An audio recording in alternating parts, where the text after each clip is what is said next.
ముఖ్యమంత్రి రేవంత్ రెడ్డి ఆత్మీయత పట్ల మాజీ టీఎస్పీ నళిని ధన్యవాదాలు తెలియజేశారు. తెలంగాణ ఉద్యమం కోసం రాజీనామా చేసిన నళినికి డీఎస్పీ లేదా అదే క్యాడర్లో సమానమైన మరో ఉద్యోగం ఇవ్వాలని ఇటీవల సీఎం రేవంత్ ఆదేశించారు. అయితే ముఖ్యమంత్రి అభిమానానికి స్పందిస్తూ ఉద్యోగం చేయనంటూ లేఖ ద్వారా నళిని చెప్పారు.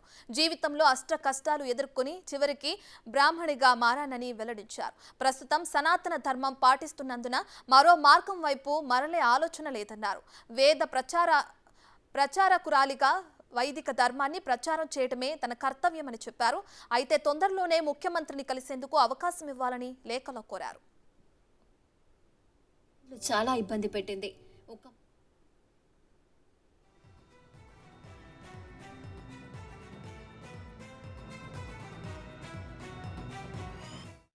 మీరు నాపై చూపిస్తున్న అభిమానానికి నా కళ్ళు చెమ్మగిలుతున్నాయి. మీ ఆత్మీయత నా హృదయానికి గొప్ప సాంత్వన కలిగించింది. ఈ నేపథ్యంలో గతం ఒక రీల్లా నా కళ్ళ ముందు కదులుతుంది. ఇన్నాళ్ళు నేను ఒక సస్పెండ్ ఆఫీసర్గా సోషల్ స్టిగ్మాను మోశాను. నన్ను ఆనాటి ప్రభుత్వం 3 ఏళ్లు చాలా ఇబ్బంది పెట్టింది. ఒక్క మాటలో చెప్పాలంటే క్షణక్షణం ఒక గండంలా గడిచింది. తెలంగాణ ఉద్యమం ఉవ్వెత్తున లేచినప్పుడు 2009 డిసెంబర్ 9న నేను చేసిన రాజీనామా చాలా సంచలనం రేకెత్తించింది.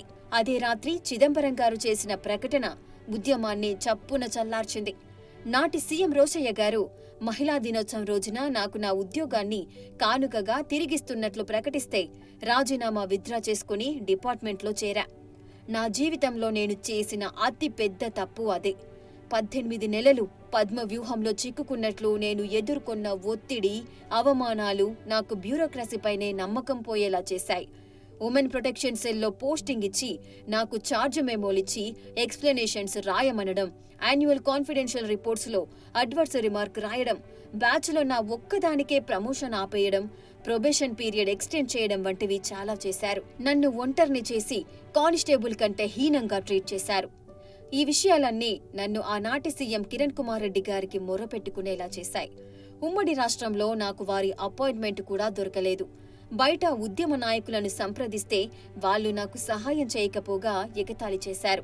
తెలంగాణ చిన్నమ్మ సుష్మా స్వరాజ్ గారికి, సోనియా గాంధీజీకి లేఖలు రాసి నా పరిస్థితిని, రాష్ట్ర దుస్థితిని వివరించా. ప్రత్యక్ష ఉద్యమంలో నేను మళ్లీ పాల్గొనడం అనివార్యమనిపించింది. అందుకే 1/11/2011న ఫార్మాట్లో డీజీపీకి రాజీనామా ఇచ్చేసి ప్రజల్లోకి వెళ్లా. ప్రభుత్వం వెంటనే నన్ను సస్పెండ్ చేసింది. దేశద్రోహం వంటి తీవ్ర ఆరోపణలు అందులో ఉన్నాయి. అన్ని పత్రికల్లో నా ఫోటోలు వేసి ఈ వార్తను పెద్దగా రాసి హైలైట్ చేశారు. ఆనాడే నాకు డిపార్ట్మెంట్ పట్ల ఏహ్యభావం కలిగింది.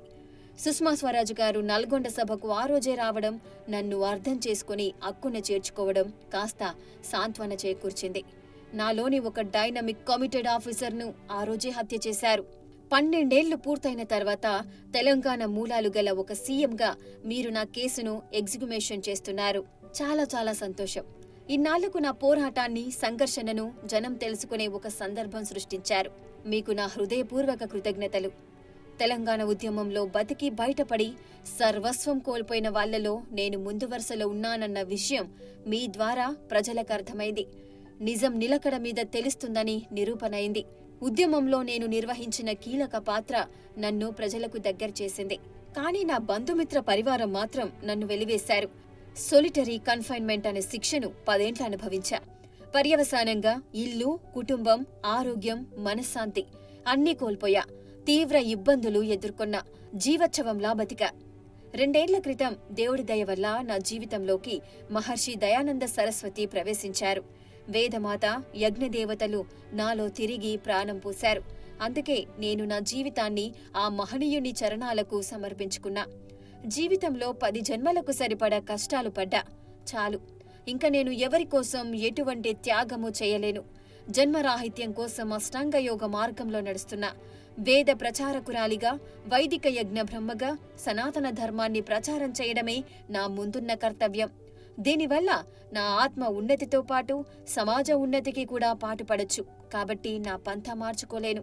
మీరు భావిస్తున్నట్లు పోలీస్ కాకుండా వేరే ఉద్యోగం కూడా నేను చేయలేను. ఎందుకంటే నా అమూల్య సమయాన్ని బ్యూరోక్రసీకి వెచ్చించలేను. శ్రేయో మార్గం విడిచి మళ్లీ ప్రేయో మార్గం వైపు రాలేను. అన్ని దానాల్లో గొప్పదైన విద్యాదానం చేస్తూ పుణ్యం మూటగట్టుకోవాలనే కోరిక తప్ప నాకింకేం లేదు. పరమేశ్వరుడు నన్ను క్రిమినాలజీ నుంచి ఫిలాసఫీ వైపు నడిపించాడు. గన్ స్థానంలో వేదం పట్టించాడు.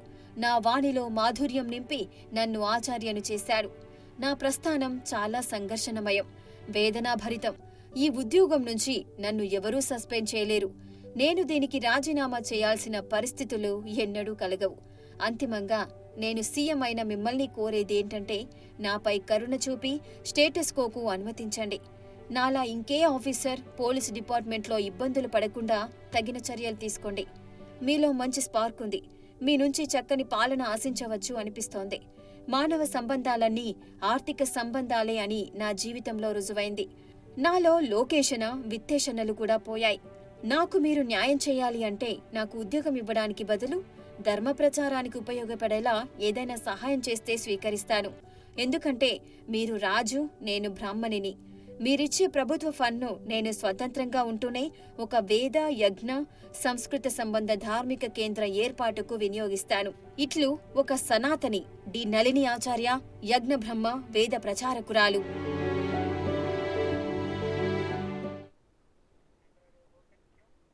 ఇటీవల పోలీస్ శాఖపై ముఖ్యమంత్రి రేవంత్ ఉన్నత స్థాయి సమీక్ష నిర్వహించారు.